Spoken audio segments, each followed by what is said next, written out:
Զուգահեռաբար մադրասի խմբակի գործունեություններ սկսել Հնդկաստանում եւ նրանք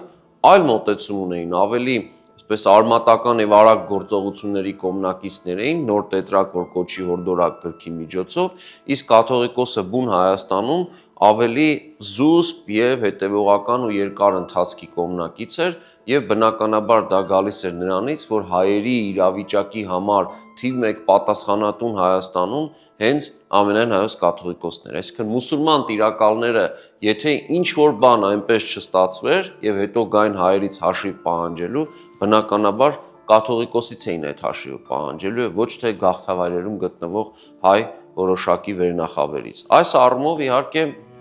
կաթողիկոսի մոտեցումը հասկանալի է եւ մեղադրանքը թե նա ընդհանրապես որևէ կերպ չէր մտածում Հայաստանի անվտանգության մասին, հոդս է ցնդում մասնավորապես նրա կոնդակների